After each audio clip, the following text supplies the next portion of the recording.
fils aîné, papa Kisolokele, le second, papa d'Alungana, le troisième, papa d'Angela. Okay. Et le papa d'Alungana, c'est l'homme qui n'est pas allé à l'école. Deuxième. Dont les kimbanguistes vous disent clair et net, le Christ, où le papa nous dit que Jésus vit au nord de l'Angola. Bango ba yeba kiango. Il y a 5 critères pour reconnaître que cet homme est Dieu. Amoutoute. On a combat to comprendre banzambe belé. Quelqu'un vous appelle et dit, Toza voilà c'est moi qui m'en va. Non, il est ici. Ce que ben enseigné la prison avec beaucoup d'azako.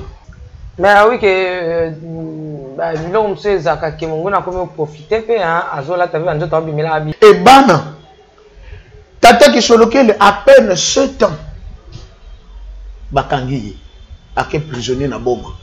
La vérité qui cela ouais. Tata qui sur lequel va l'appeler madesu bacha jeko. Madesu bakati pena jeko mi balé mi sac bacha na kati. Ba pêcher ali a le premier plat. Abi na tondi te bobax. Papa Daniel d'ailleurs est kukuta maman déjà na bana. Ici balé. Tant papa qui sur lequel là grand frère ouais. Mais nakamo le belle sœur balia qui déjà na bana c'est quoi. Mais ayo ko surprendre que la femme a outu ko lia na bana c'est ici. À la suite biloko ya yé papa qui sur lequel na papa Daniel a Dieu na mesa. Zoko biloko ko na poison. Voyez. Na moi ça mi balé ba boti combien? Bon, en tout cas, je n'ai plus toute la description. Il y a eu encore des enfants. Mais là, on a besoin de bango. Voilà, ok. On a besoin de bango parce que tu as vu le cas, ma 26 et tout le reste. Voilà. Ok. Je vous ai mais là, troisième femme. Dans Zambaza, Azoko, Kendeka, la polygamie. Atakuta vraiment. Merci au commis. Atakuta Jésus, Israël. Oniati. Il y a dépassé bon. Kaya Tatan Zambé. Ezalaki ni na mwasa liboso ni na mwasa mibale mais ezalaki na mwasa misato mais loko sala kanga ipasi mwana ya elaka oyo azalaki kuna oyo sengeleki asala nanga elongo atika nenga akenda na ye wana na bande ko bango moko bayebi papa obi ko tshanga nzoto malili il faut quitter nzoto malili oui pourquoi na lingo babiloko wana te je vais pas une polémique entre 3 est égal à 1, 26 est égal à 1. C'est quand le Christ a confié à Sekoui, la première personne qui a vu le Christ, Marie. La première personne qui a annoncé la résurrection du Christ, qu'il est bel et bien ressuscité, je l'ai vu, Marie. Et c'est elle qui a amené l'évangile en France. Marie de Magdala. Groupe Oyonkolo Yesu amelelaka masanga le dernier jour wana Marie de Magdala mutakena en Europe et qui n'a pas ce qu'on appelle le message de Graal. Pas comme ça qu'on mange. L'hiérarchie de l'église kimbanguiste. Okay. Au premier plan, nous avons le chef spirituel Papa Simon Kimbanguiste, le numéro 1. Nzambe et à la fois Mokonzi Lingomba. On l'a dit. Deuxième, après, ce sont les conseillers spirituels.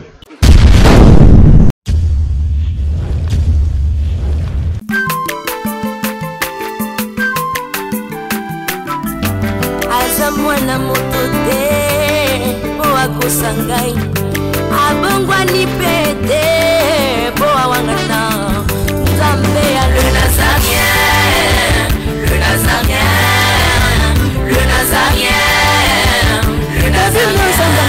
Bana kitoko koma mokondima atako babakola ki mafuta na musakolima lelo ya yobolingo bateli le Nazarien. Pamboli oyo mona na katempeni mama kantelobi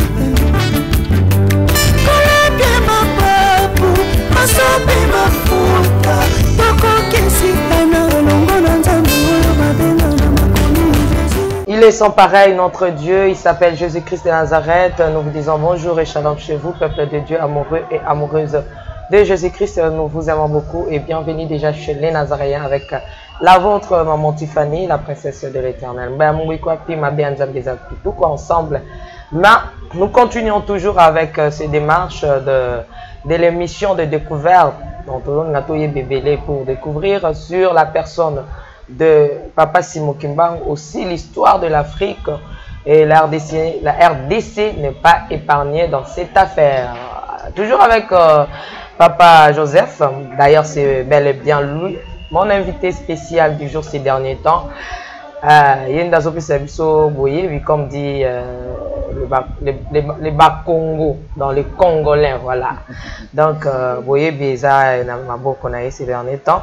Tout est maintenant histoire. Et puis, on va balancer après. Mais, avant de dire un bonjour à l'homme de Dieu, le pasteur Joseph, autrefois pasteur des églises des réveils, après son rencontre avec la personne de Papa Simon Kimbangu, aujourd'hui pasteur de l'église Kimbanguiste.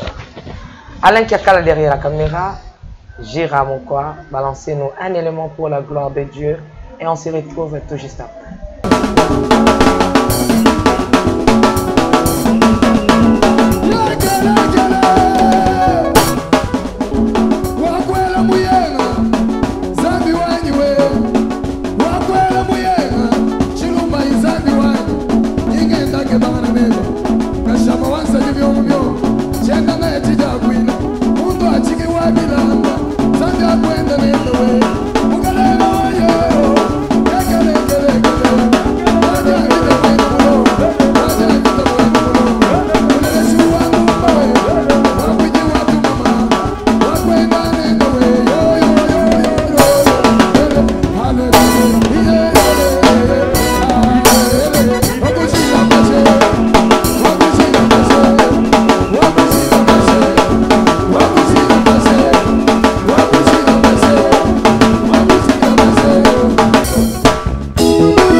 Pardon. Assis sur son trône. Oh, y'a Bisson Zambé. Assis sur son trône. Bandi ça y est, on y va. Assis sur son trône. Assis sur son trône. Assis sur son trône.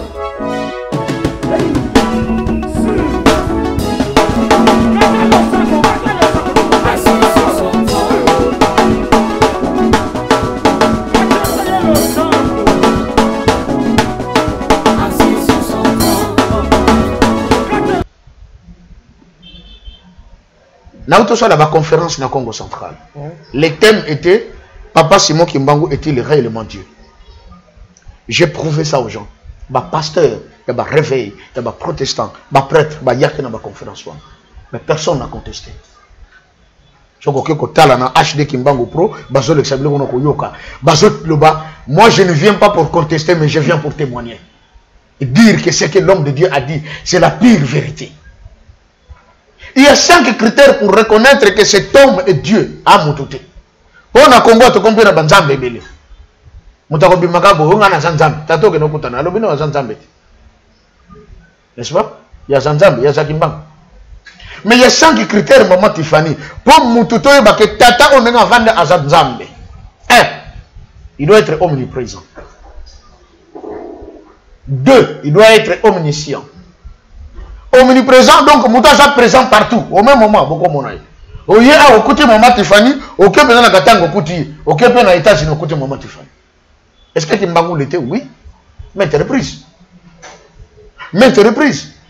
Papa Simon Kimbangu, Azana Katanga, Azana Allemagne, Azana Boma, Azana Bandundu, Azana Équateur, Azana province orientale, Azana Kindu, Azana Belgique, Azana France, Azana Chine. Quelqu'un vous appelle et dit, non, il est ici. Je vais enseigner la prison de Koukou Tazakoum. Depuis que Akoufati, le tata Kimbangu apparaît aux gens en chair et en os à Zakana Bango. Moi, j'étais avec papa Kimbangu. Tu vends des bonaki, tu te solo. Mais oui, que l'homme sait que mon a comme profité, Azola, tu as vu un autre bimela abino. Bien sûr, vous pouvez le dire, mais c'est lui qui met à Paris. C'était pas le diable. C'est Simon. Pour lorsque Pende Tchaka pu dit Mano Pekawana. Non, non. Maman je le dis et je le répète. Je ne suis pas devenu kimbanguiste par fanatisme.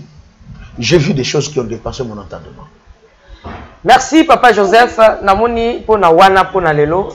Tokoko soukisana wana pour na Papa Simon. Merci. Toya maintenant après sa mort, banana ba komi banani pe ba kolindengeni bango misato pe nani oyo abandai kokoma chef spirituel avant. Oazo ki baton ba kolindengeni ndenge ba yesu ko sangana bango misato ndenge ba yeko mata ba kumba pole to kende ko kolobela skoyo kimbangizi. Merci. Bana ya Papa Simon Kimbangu. Au moins quand je tente de découvrir un mot, parfois ça fait mal. Ça fait mal. Et maintes reprises na lobaka toujours Papa Dangenda pardonne-moi. Abana ko finga yo, abana ko chola yo parce que nazalaka ignorant. Bana tata Kimbangu bakoli na pasi. Oyobaka pasi. Mama tifani to koma na nkamba. Okotala ngomba oyo babana ko kimisa mama mwilo mbangu. Tala nano na ngomba o matango na mbangu. Mataki tatala pema. Et bana tata ki solokele à peine 7 ans. Bakangi ake prisonnier na boma. Moi na 7 ans. Abomité. Ayibité. Pourquoi ka témoigner que tata na ye a seku saka ya solo bibembe bakangi. Ma va bakanga mati baza na nkamba wana. Bakoli kaka na pasi. Tata Kimbangu bandi musala. Na batan wana bandaki musala, ezalaki na moi bien. Qu'on se le dise. Tant que tata Kimbangu bandaki musala, ba donc pe bana ko yati na bandimi. C'est ça la vérité. N'est tout le monde en l'église. Abana musala na kintu aditi. Abandi musala le 6 avril 1921 en accomplissant un premier miracle qui consistait à guérir maman Kiantondo na mboka Ngombe Kinsuka. Maman na banobela mutu. Parce que leki po ezwa kimia fo bazali banga munene batie likolo mutu ya lali na se. Bazili banga batie likolo mutu. Tata Kimbangu akomia kokuta moi nazo souffrir asimbiye abondeli. Unakumba Yesu Kristo mvuluzi na komba na Yesu mobikisi. Maman Kiantondo abiki. Abando soana sa tata Kimbangu. C'est que parce que nazo mona yo mutu loka kinga. Awa mona ko kiko lianga te ngo yo ko longola malade na yo. Mutu basali bolam aswanisi. Mais ce que vous devez comprendre, Kimbangu est pour nous bolam na biso. Pour ba miracle c'est en cascade, ba résurrection de mort en cascade, ba guérison de miracle, et ce qui de ba guérison miracle, ba kotel sa ba koka, ba aveugle, tout ça, makambo mutalo bakate, ça se faisait comme ça. Et na batang wana zo sala makambo wana, moi ba donzo ya. Moi biloko kolia, moi ko soutenir musala. Mais tant bakangi tata Kimbangu, calvaire bati. Bati tout ati. Bakangi bato balandaki ye ndenge na betaki lisolo mama mwilo aina mbanzangu na papa dalongana na papa Dangenda parce que papa kisolokela azaki jana mbanzangu ndetango basololi esika banzeta baoba ebota basilisi masolo papa kisolokela est resté en mbanzangu parce que il doit aller faire la prison à Boma. Papa Dangenda qui n'avait que 3 ans et papa dalongana 5 ans sont rentrés en Kamba avec maman mwilo. Mais tala iloko bayoka Obalia Maman Tiffany alingaka maman mwilo na bana na ye olambi biloko moyo kotika ngobo na kitunga zate parce que ba mona ba belge kangami et je vous informe Nkamba était assiégé durant 40 ans par les Belges bavanda kakuna we makam tata Kimbangu kenga na loba bango bakanisa keke baye ko vanda awa ou peut-être tata Kimbangu akoya ko zonga nzoko to zwaki bango lokola bana misala bakengela biso banza o ba bebisa ngote 40 ans bavanda kana kata Nkamba mais ndenge bavanda kana bakoya surtout kana tongo boy makolo ya bato kilte zalaki na butu bato boya tika awa biso to moni bangote et to kolobela kimbangisme ko yoka ba miracle le kana kimbangisme ne bana tozana na makamba bana tango lambi biloko otie na kitunga mwa tisi okangi bien, osangisa ngo ba makasa ya salite, bilamba ya salite, oyo ko bwaka na poubelle ezaka pembeni na ndako na bango. Ba papa d'angena na papa d'alongana bazaki veiller. Soki batali boye mama Tiffany aye, aya bwaki koli. Soki atali bango asalisini, ba comprendre déjà que kifunda nyonso wana bwaki eya matiti te. Na kati kuna eloko koleja ya biso. Bango bakoya kozwa, bazuki kifunda wana, lokola bakene kotumba ngo quelque part. Ala bakefunga na ba récupérer biloko kolia, ba yena ngona ndako nde balena mama mwili na papa d'alongana na papa d'angena. Comme ça tout le temps de leur vie. Et va arriver un moment où papa d'Angenda commence aussi ses études. Je vous ai dit que papa d'Alunga n'a pas instruction à côté de classe T. De la part de Tata Papa d'Alunga. Abi yoko kende classe T. Mokolo moko te na yoka yo okende ki classe. Mais je vous ai dit que lui qui n'a jamais été à l'école, il savait lire et écrire. Et bon nombre de livres de Kimbangis. Papa d'Alunga, c'est lui le cadet. Hein? C'était le second fils. Né en 1916. A Dialunganda et Dialungana. Dialungana ndekade. Diangenda dekade. Diangenda ndekade voilà. Le fils aîné papa qui Solokele, le second papa d'Alungana, le troisième papa d'Angenda. OK. Et le papa d'Alungana, c'est l'homme qui n'est pas allé à l'école. Deuxième. Dont les Kimbanguistes vous disent clair et net le Christ.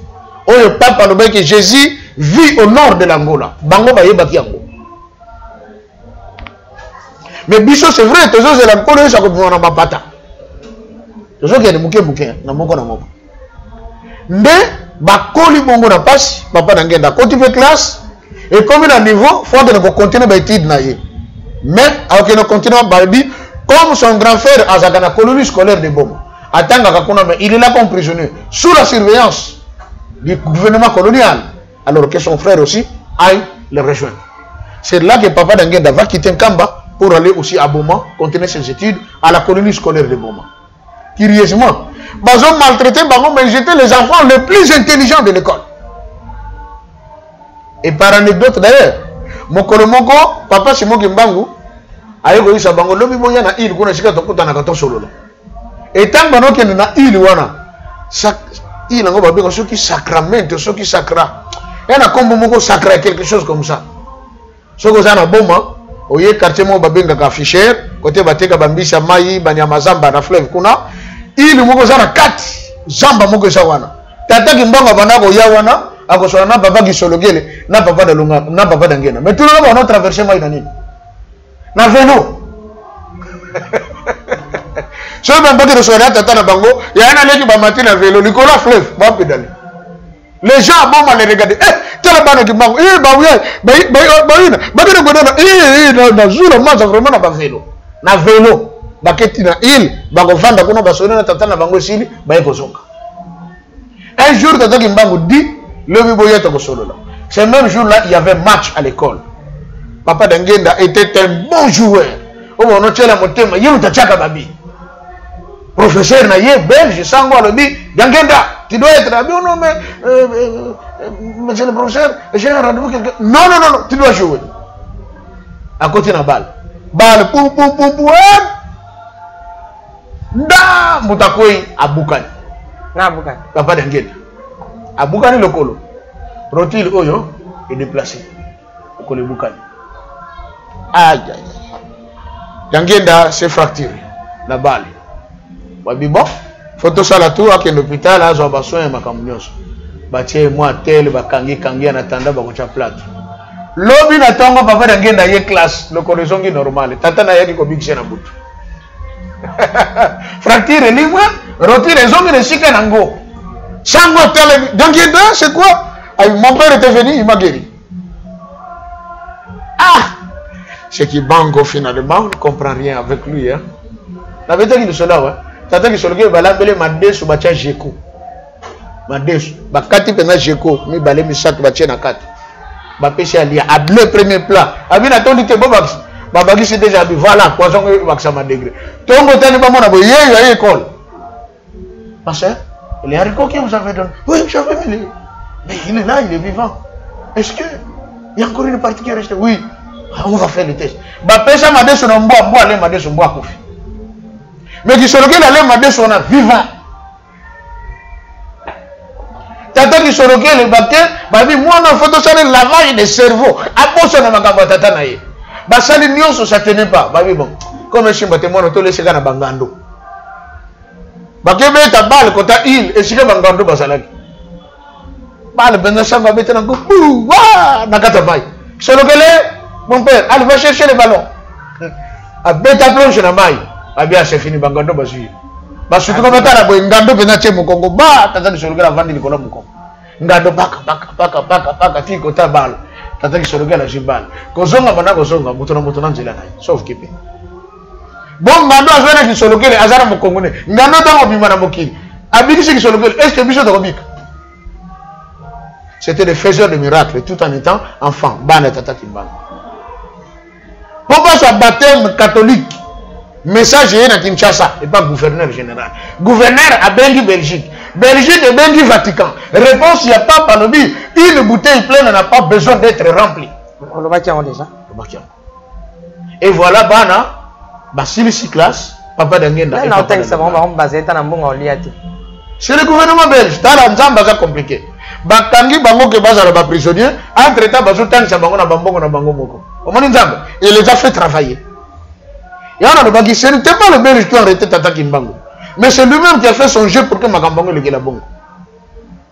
Papa qui se le batangi basisi ba classe na papa d'Angena. Papa qui se le va commencer à travailler dans l'état, il fut nommé comme premier administrateur noir. Charles qui sont lequel est Daniel. Premier administrateur noir. Donc, tous les districts du Bas-Fleuve, c'était lui le numéro 1. Noir. Nanena Beta il est solo. Bakenda concours en Belgique. Akebi Masusu premier. Déclenchement et indépendance. Tata Dangenda termine ses études. Intelligent qu'il était, le gouverneur général Azalaka Awana Kinshasa, M. Petillon, a jugé comme secrétaire particulier. Et il a travaillé comme ça, M. Eric Mans, il était avec eux jusqu'au 20 mai de l'année 59 qu'il va démissionner. Voilà maintenant Bakoli, Bana, Bazaraki, séparés de leur mère pendant beaucoup de temps. Et arrivé à un moment, comme il faut passer la nini, babala. Papa qui se regarde, va pêcher que bon chez les bosso, va sango va te décider. Papa qui se regarde, il y a tanga qui va. Na boma. Boma. Papa d'Angenda na boma. Na colonie scolaire. Où il forma qui va grands intellectuels congolais de l'époque. Okay. C'était la crème. Donc la crème intellectuelle il y a Congo, et c'est là qui formait la colonie scolaire de Boma et puis la école de Tumba vers Kolongo. Mon père a étudié à l'école Tomba. École Babala. Pardon? Bakoli Babala. Bakoli ou Babala. Papa qui se regarde, à Bali, moi, c'est le bosso. Basango, Bato Bapé Chaki. Avec une mission, il faut empoisonner qui se regarde à Kouf. La femme, un jour, prépare les repas. Papa d'Angenda est encore jeune, n'a pas balité. Ce que Balambi Biloko, Balia ensemble, n'a pas na bango. Papa d'Angenda est Okuta, maman déjà n'a pas na. Ici, Bali. Nini biso no stolia kanzela moko sikoy comme geye. Voilà papa na. Papa qui solo kele moi c'est naï. Babota ki déjà. Babota ki bana mi balé. OK. Nini bango balé. Tant papa qui solo kele ayi grand frère, ouais. Mais nakamo lelo belle sœur, balia ki déjà na bana sikoy. Pardon, olobi papa qui solo kele ayi sous papa d'Angenda. Papa d'Angenda sikoy sur papa qui solo kele. Parce que wana papa d'Angenda sa moi en classe, papa qui solo kele a zo sala. Vous comprenez? Ah, ça bali. Abani. Parce que papa d'Angenda va pas naï. Azo fan de panaï. OK. Maintenant, baliak ensemble, non moi si. Tant que bana babotami, et continue qui baliak na bana. Mais ailleurs que surprendre que la femme a eu que lire bana ici, à la suite biloko ya yé papa qui se regarde na papa d'Angenda, a na mesa. Nzoka biloko ko na poison. Papa d'Angenda ce quoi arrive. Alors papa d'Angenda aussi papa qui se regarde. Quand papa qui se regarde la quoi oh. Mais puis ça peut te dire. Oh non, mon ami non, biso c'est tolère. Depuis quand toi tu manges en aparté avec les enfants? Tolère ensemble. Oh, papa qui se le gars a bimisi musuni mongo na sani abengi mboa apesi mboa aller sur place. C'était la fin du mariage. La femme va avouer que basenga qui est empoisonné à Koufa parce que ils en ont marre de lui. Papa qui se le gars quand il travaillait. Au moment père aye to mundele à l'obus qui se le gars oui. Il faut me dactylographier tous ces documents aujourd'hui, il est fini. T'as là tout un tas de papiers. Nous sommes besoin de motif pour passer à MAB. Et là, nous sommes à côté de mon bureau, à Kangi, il y a un nanda. Mais au lieu de bureau, machine. Oh, Baye. Mundele, oui, kuna na bureau. Machine, je mets un mot comme Moutazate. Oui, mais je t'avais donné du travail. Ah oui, je vais travailler, ne vous en faites pas, je vais vous amener tout. Qui sur lequel si tu termines pas ce travail-là. En ce cas, n'importe qui sur lequel il lui amène tous les papiers dactylographiés. Mais lui était à la maison. Il y en a qui ont ce témoignage. Papa Rabiso Nzinga Kintsuku, le père, son âme, il a écrit tous ces miracles. Lui était aux côtés de papa qui sur lequel comme son secrétaire. Il a vécu tout ça. Un jour, Mundele a tombé contre papa qui sur lequel a gangeli. Vous voyez les gars? Na moi, papa qui sur lequel a siliki. Tant que siliki mon ligne côté, na kati ya biroté couvent, au comment mon ingate mine de pays. Na moi, bah yoko suppléti sur lequel s'il te plaît, ne fais plus ça. En tout cas, pardon, il ne faut plus faire ça. Waouh, ils sont. Je vous ai dit que les trois fils de Tata Simon Gimbangu, c'était lui-même Tata Simon Gimbangu diffusé. Le même miracle il faisait. Bana nae basali ba makambo wana. Otobenga kabana nae. Le papa qui sur lequel. Et voilà papa qui sur lequel va être l'acteur principal. Il y a makambo Italie, indépendance il y a Congo. Et papa d'Angenda se retrouve étant comme le secrétaire particulier du gouverneur général. Donc à contrôler tout ce qui se passe dans le gouvernement. Donc vous avez papa Joseph. Oui. Papa qui s'occupe de la mi balé na moi na moisson. Moi na moisson. Aïe moisson. Ok. Voilà. Oh papa balaki sous. Azalaki ndeko moko muyom. Ok. Vous voyez? Tango balié sangwana moi c'est le bosso atiaki poison atiaki poison bali angote sangwana yaki tina nkamba. Maman mou la lobi le ko les abongo mwana nanga akobala soso mwasi ya mopaya kona te ya o muyombe fo mwasi uta na mboka na biso. Et je vous informe une chose étonnante.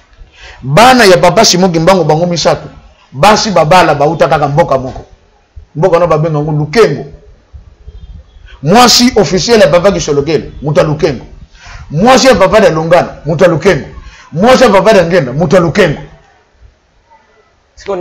Consigne ya tata na bango parce que kuna nde abanoke nde mingi avant banda même musala bandinga ne mingi pemba zalaka kuna akangaka likambo na ye ongana yeto yemiti. Or Lukengo signifie kobatela manière ya kobomba eloko na ndenga bien. C'est-à-dire que nzamba tchaki eloko moko na mboka no bango fallait basa nini ba bomba ngo na ndenga bien. Et encore église kimbangiste tango bandi la majorité ba to première prière et bono cher melaka kuna na mboka na Lukengo.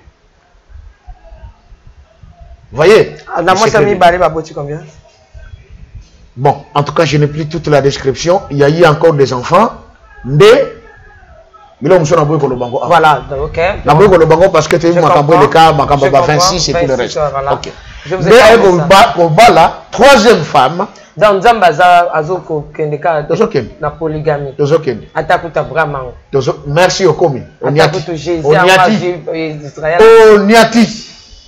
Il y a dépassé bon. Oh niati.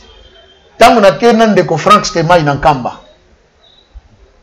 Papa Simon qui on a pris du temps, on a beaucoup causé avec lui. Ok. Alors bah l'émission makambe belé, même Stema a dit eh pasteur. N'a zo quand ça émission to sala yo makambe so ko inventa ngo eh nous sommes makambe solo. Père pendant zo répétango donc Stema akamwa moko ya boyebi to sala père a lobiango bandeli tout ce qu'on dirait à l'andaki boyebi obiso to sala. Tant que tu as dit non, pasteur, n'est juste. Nandé na moni papa nenga za kokipe, il n'a pas le temps ko landa boyebi. Mais pourtant makamba lobi yango to sala ki numéro tel, tenga bigui kasola nemo. Yemoko yoki, je n'invente rien. Papa tunaka mutuna. Mutamoto, papa. Papa qui solokele. Abote na basi boni. Na papa basi misato. Et bongo elaka ya tata nzambe zaki na mwasi nini. Nabi papa pona ye ezalaki na mwasi na ye oya misato azalaki la femme légitime awutaki na Lukengo. Bongo na Bible nani pa bala basi misato. Nabi papa Abraham Abilikambo, ça dit, hein? Ça, c'est Papa Simon. Alors, Binanga, expliquez Bisso, na présence à papa journaliste Ayema. Na papa Abraham, Azaki na Basi Misato. Abali, moi, c'est na ye o abalaki comme femme légitime. Yaki Maman Sarah. Maman Sala. Nde baye ko bota na ye, l'enfant de la promesse, Isaac. Bongo moi, c'est Moussous. Nabi, et Zalaki Maman Agar. Ou Azalaki servante na ye. Comme maman qui y a Abraham, parce que moi, on a bota. Nde ye moko apesa ki servante et pas Abraham. Baboti, moi, Ishmael. Ah bien. Bongo si manango. Nabi, tango maman Agar akei. Maman Sarah tigalaki. Et comment qui n'attend maman Sarah aye ko kufa. Koko nabi Abraham atigalaki veuf. Nde abalaki maman Ketula. Ketura, baboti bana mitano. Mais bana wana papa. Akabolela bango bomengo na ye apesa bango. Mais bazalaki ne lakate na makambo yetali. Likapatata nzambe. Likapatata nzambe etanga makikaka na Isaac. Papa lo bien. Basi pe oyo tata ki solokele azwaki. Et laka ya tata nzambe. Ezalaki ni na mwasa liboso. Ni na mwasa mibale. Mais ezalaki na mwasa misato. Mais loko sala kanga yi passe. Mwana ya elaka oyo azalaki kuna. Oyo sengeleje asala nanga elongo. Atika nenga akenda na ye. Wana na. Bande ko bango moko bayebi. Papa. Obi ko tshena nzoto malili. Il faut quitter. Nzoto malili. Oui, pourquoi je ne veux pas une polémique entre 3 est égal à 1, 26 est égal à 1. Ce sont des frères. Hein? Naba Congo te bakaboye, Nsinga Miankalu. C'est-à-dire. Mais ce cas zongia au sala, Sima Miankalu nan, Sima Miankalu. Nsinga Miankalu. Et Katanakate. Katanakate. C'est-à-dire, et ça racine comme moko, mais o ekebo eboti kuna kalebasi nango kalebasi, mais nous on a katana mbika. Source za kamoko. Mais ce que soit zongi na minicha au sala. Bon, ceux qui est comme un point que Bakozonga, ils vont travailler, à moins qu'il soit vivant. En ce que je sache, c'est comme s'il n'est plus vivant. Ah. Ok. Donc, maintenant, là, il n'est plus vivant. Ok.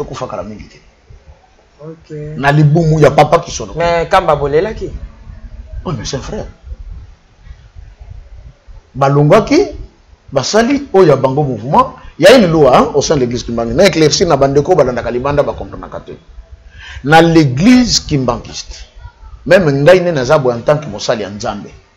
Soki na tamboli en dehors ya mibeko ya Nzambe pe ya lingomba bakopesa nga etumbu ya kobima libanda ya lingomba. Tout dépendra de ce que j'ai commis comme forfait. Mususu bazwa etumbu ya 6 mois. Mususu pe ko za etumbu ya 1 année. Tu peux aussi avoir une punition de 10 ans. On se peut pas rejeter. Qui peut révoquer. Oui, on révoque. Non, c'est biblique. C'est biblique. L'apôtre Paul l'a dit, s'il y a un frère parmi vous qui se comporte comme un païen, qu'il soit considéré vraiment comme païen, et même son nom, mais à la livrer, na diable. C'est la Bible. Voilà. Et ainsi, dans l'église kimbangiste, on peut aussi arriver à révoquer quelqu'un s'il porte atteinte. Maintenant, il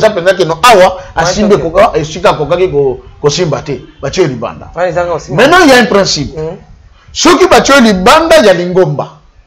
Pour ozonga, tant que tout le monde est ici, ozonga les choses, au comme à mon début, il faut zonga la malongi. C'est-à-dire, il faut battre les choses aussi. Au comprendre les choses, le kimbangisme fonctionne comment. Maintenant, tant que balongolio, grade nyonso zalaka na yango l'église. Écoutez. À zéro. Si tu étais pasteur, tu n'es plus considéré comme pasteur tant que zongi, aussi bas sous l'église au Banakotambus. Non. Au comme simple mondimi. C'est ça le principe au sein du Gimbangi. On ne blague pas avec des lois là-bas. Yamoni bato bazaka kenge. Moni, sikoyo, principe c'est que bande konabiso on attend balongwaki. Basali oya bango mouvement. À un moment donné, certains d'entre eux se sont rendus compte, ah, tout ça, l'erreur, fatou zalagaga, nakata bomoko. Tangu baluka ki bazonga, l'église brandit la loi. Besoin que zonga, oui, bokosa d'abord malongi, bokomba simple bandimi, et puis, vous perdez vos anciennes qualités. Mais voilà, nali na tolo bilan sikote, parce que là, tu es au côté na chez le kimbangisme, ndé tolo bilan, parce que, étant donné, bazo ba ndimikate. Wa photo eba. Oui. Ba lo kwa yoti. Oui. Bah, quoi, papa ou azalaka wana te, tope bampaka, tope banani te. makila papa Simon qui m'a quoi banzambe. Oui, j'ai du respect pour eux. Voilà, donc toko mana wana te to tchana mpani wana ya penda o ekomema biso penda sombele suka bisanga. To kana bana papa kisolokele. Kuna to ya sima. To zana wana. Donc, et loko tuni ya comparaison entre Abraham na tata kisolokele likambo ezali. Ezali Nzambe na mokili ayaka ye moko avant na biso. Dieu aussi sait se substituer. Oui bien bon. Vrai ou faux? Vrai. OK. Je peux vous dire et confirmer qu'Abraham était le substitut de Tata Kisolokele sur la terre. Ok. C'est ça la vérité. Il y a mon papa Simon qui m'a tout na kinga lokwana pour éclaircir bande costema. Oh ndenge to na kachote papa ndenge to lo ba bande ko comprendre hein. Ndenge to lo ba ke Yesu. Oui. Mais lorsque oye au mona obimisi image ya Isaac. Exact. Obimisi image ya ote Isaac le roi Jésus. Exactement. Ote Joseph le roi Jésus. Exactement. Ote donc l'image ya papa Abraham, Isaac le roi papa qui soloké. Exact. Voilà. Donc dans la promesse de Dieu, Dieu a déjà parlé depuis l'ancienne alliance que tant ngana na mokili, tala makambo koleka mais po boye ba film nanga, regardez Abraham. Tata qui soloké. OK.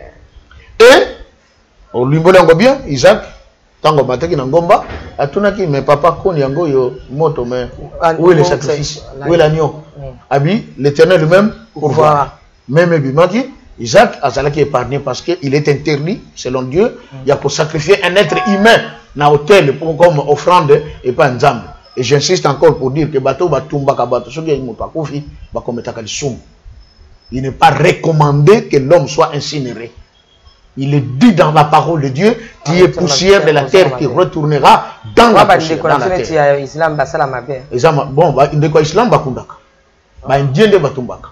Ah ok, c'est les Bondoki. Ya d'ailleurs comme on a que source penga makambo bela mabe ya bosata neza na mboka wana. OK. Oui. Et là on ne serait pas bon nzambe. Oui, et là côté nzambe. Même ko lelegaki na corona babwaka nzambe na maye. Po banzambe bana ko bikisa bango te na corona, kande sala ki bango babwaki banzambe bango na maye. Merci. Voilà. Alors, voilà, papa qui Kisolokele, papa d'Angenda, papa d'Alungana, ils ont grandi, Babali, Babouti. Autant que papa Kisolokele avec ses trois femmes. Oui. Donc tu es papa d'Angenda. Papa d'Angenda aussi tango akoli abandi kosala, ye Babali, maman Bibi Mvete, de Babota Kibana. Moi na bango liboso. Maman Nabiso Marie Mouilou, avant d'aller à Paris, c'est elle qui dirige l'église kimbangiste à Saint-Ouen. Donc, chez les kimbangistes, moi, c'est pas Kambara. Oui. Oh. Oui, nous avons des mamans pasteurs. Pasteur Bassi. On a des mamans pasteurs. Oui, parce que tu as dit, si on vient au Meloka, on a Tobim Samakam. Dans la femme peut prêcher. Oui, elle prêche. Toi, Yassi. On va te bomber là. L'imchagamke.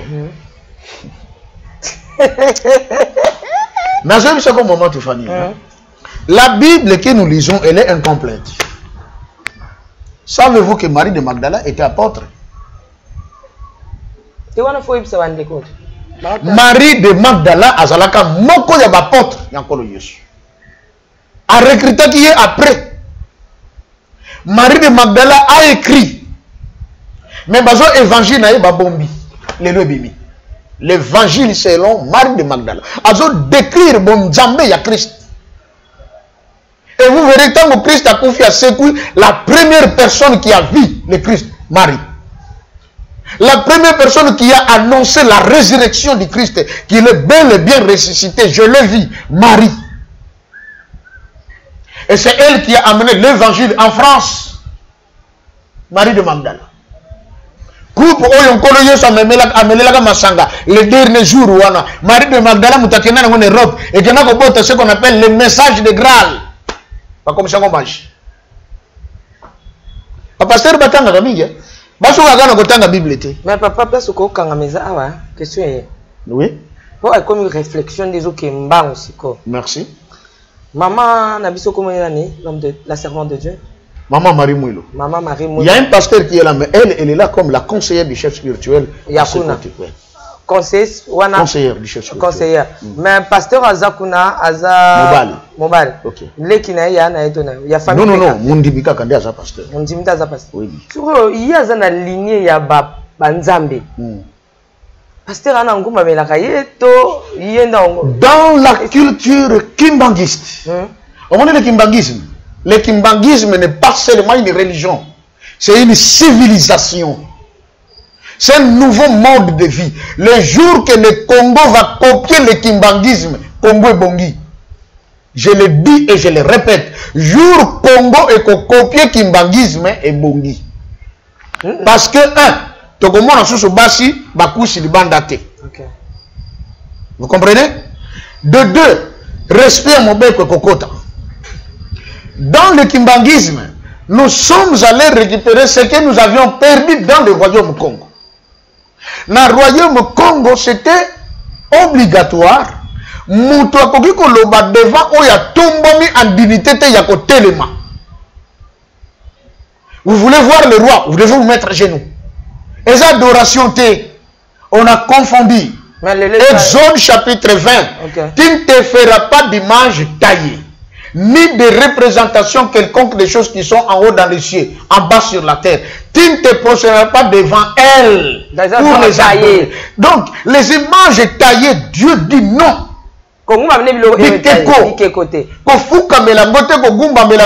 que Esaïa lobby, pourquoi vous vous confiez aux idoles qui ont des bouches pour parler, le bakate, des yeux pour voir et mon akate, de mains pour agir, il agit sakate. Limbisa maman. Tangu mutafukami ozali ko adorer et kekowana, nzamba sa contre parce que le coup mwana fallait à la pona ye nzambe. Parce que c'est un Dieu. Maintenant, dans notre culture ancienne, il y a respect. Ceux qui n'ont pas élevé en dignité. Je dois me mettre à genoux. Ce n'est pas que nous avons adoré, mais je les respecte. Quand vous n'avez pas mon Congo, et ça signe, il y a respect. Adoration. Contexte des moments. C'est le contexte. Maintenant, il a adoré. Non. Il a respecté lui-même. Au moins, moi, c'est mon Congo, ce que je suis balabal. Comme on fait maté basala kata, à Tchèboy. Et fait que Tchèboy, la question n'a Foukami. On a tout perdu. Mais au bout culture wana ezaki même ata pas ba congoté. OK. Moi qui on même ata ba koko. Au moins kazo pe ça. OK. Et la femme ne peut pas tendre seulement la main comme ça, elle doit tenir ça. S'il y a respect. À la goût, tant gunza mona ezako fukama. Monde modernisé biso déjà ta musika. To baby. To pesa na kala mtu ta. OK. Bien au mona wana. Jeune fille mutozo pesa moto on pas ya tata mobimba. Viens ngai. Oh là là. Respect zate. Nazungina yeba entre maman Mwilu oyaza na Paris. OK. Na pasteur oyaza conseillère na ye. Oui. Nani azali na hiérarchie. C'est la conseillère qui est au-dessus. Bon, la conseillère qui est au-dessus, mais le pasteur, maintenant, sur le plan spirituel, c'est le pasteur qui est au-dessus. Oui, c'est le pasteur qui est au-dessus. Parce que maman Mouilou, on est à Paris, a bimi la ligne à Banzambe. Oui. Oui, vous avez totalement raison. Isaac, Jacques, dans un 12 tribus d'Israël. OK. Siko, Yé Joseph. A Kongumba Mela, pasteur Kakawa, Yé, na Kokota, la Lissola, famille, na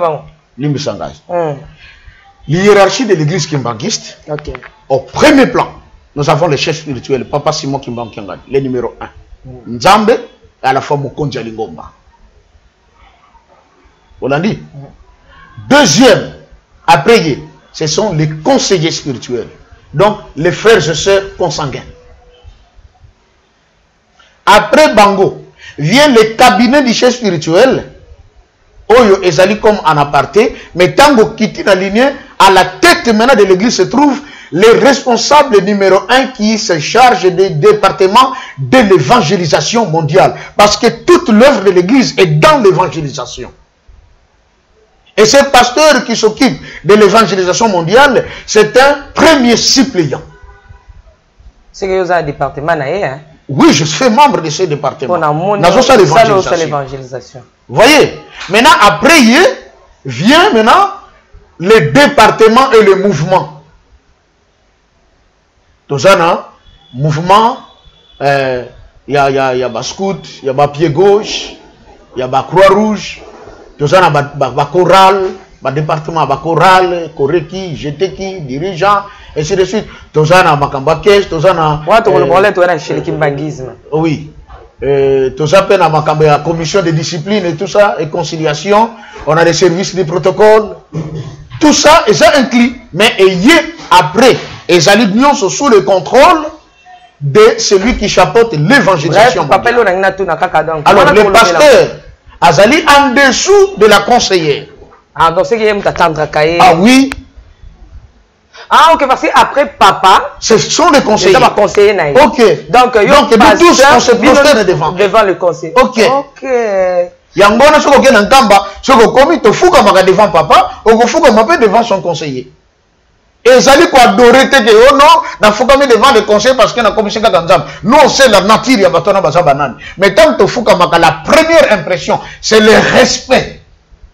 Ok. Et même mon dimi, au moment où mon dimi église qui m'bangue, ce que ce soit un pasteur, il y a un foukami après Simbot, après vous solo. Tamboula dans ma paroisse, vous verrez ça. C'est ce qui veut dire également, même mon continent sont beaucoup en principe, bon on soit un fallait que foukama. Mais c'est que papa dit que France au mouvement mais la pasteur après. Tu es en France. Au foukama. Tu es de faire Simbot mais pourquoi pas? C'est du respect à mon continent. Merci beaucoup. Hi guys, this is Nee. So I wanted to do this video for my fellow co-workers that are in the medical field. I wanted to share with you about this new stethoscope that I got. So I had a Littmann before, it worked fine, but people were raving about this this brand. It's called MDF Instruments. So maybe some of you know it already. For those that don't, I want to share with you that this is a fantastic stethoscope. The sound is amazing. The sound is amazing, and this happens to be titanium, so the quality is very strong. It's durable, and they have different types of design you can pick from.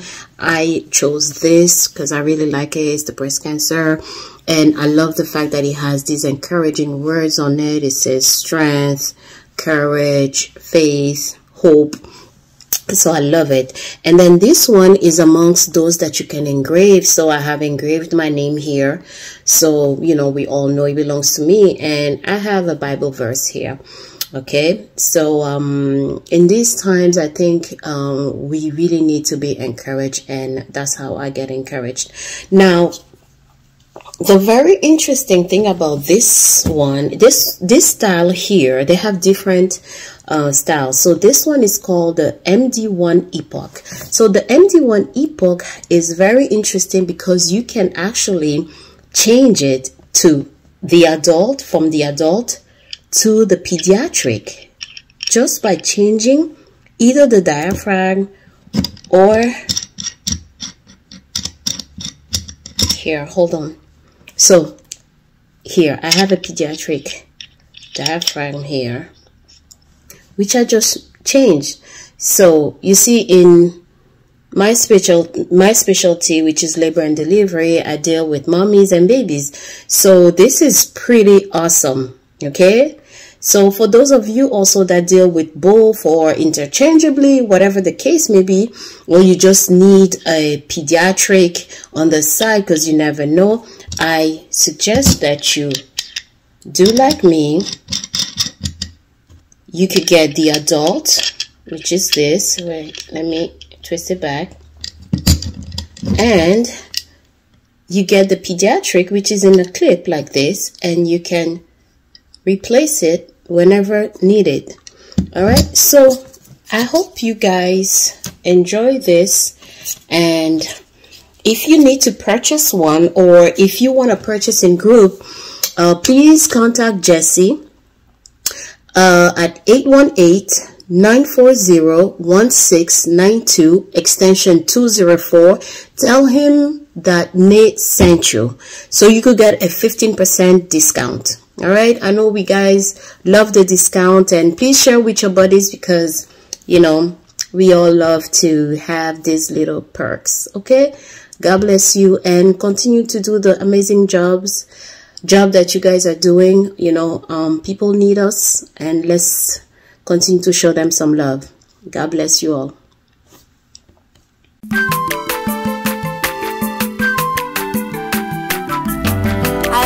mwana moto te po akosa ngai abongwani pete po awangata nzambe ya le nazarien, le nazarien, le nazarien, le nazarien banakita kokoma mokondima atako bapakolaki mafuta na mosakolima lelo yayo bolingo ebateli le nazareth lipamboli oyo emonanaka te mpeni mama kandelobi koleke mapapu masopi mafuta tokokisitana elongo na nzambe oyo babenga na makomi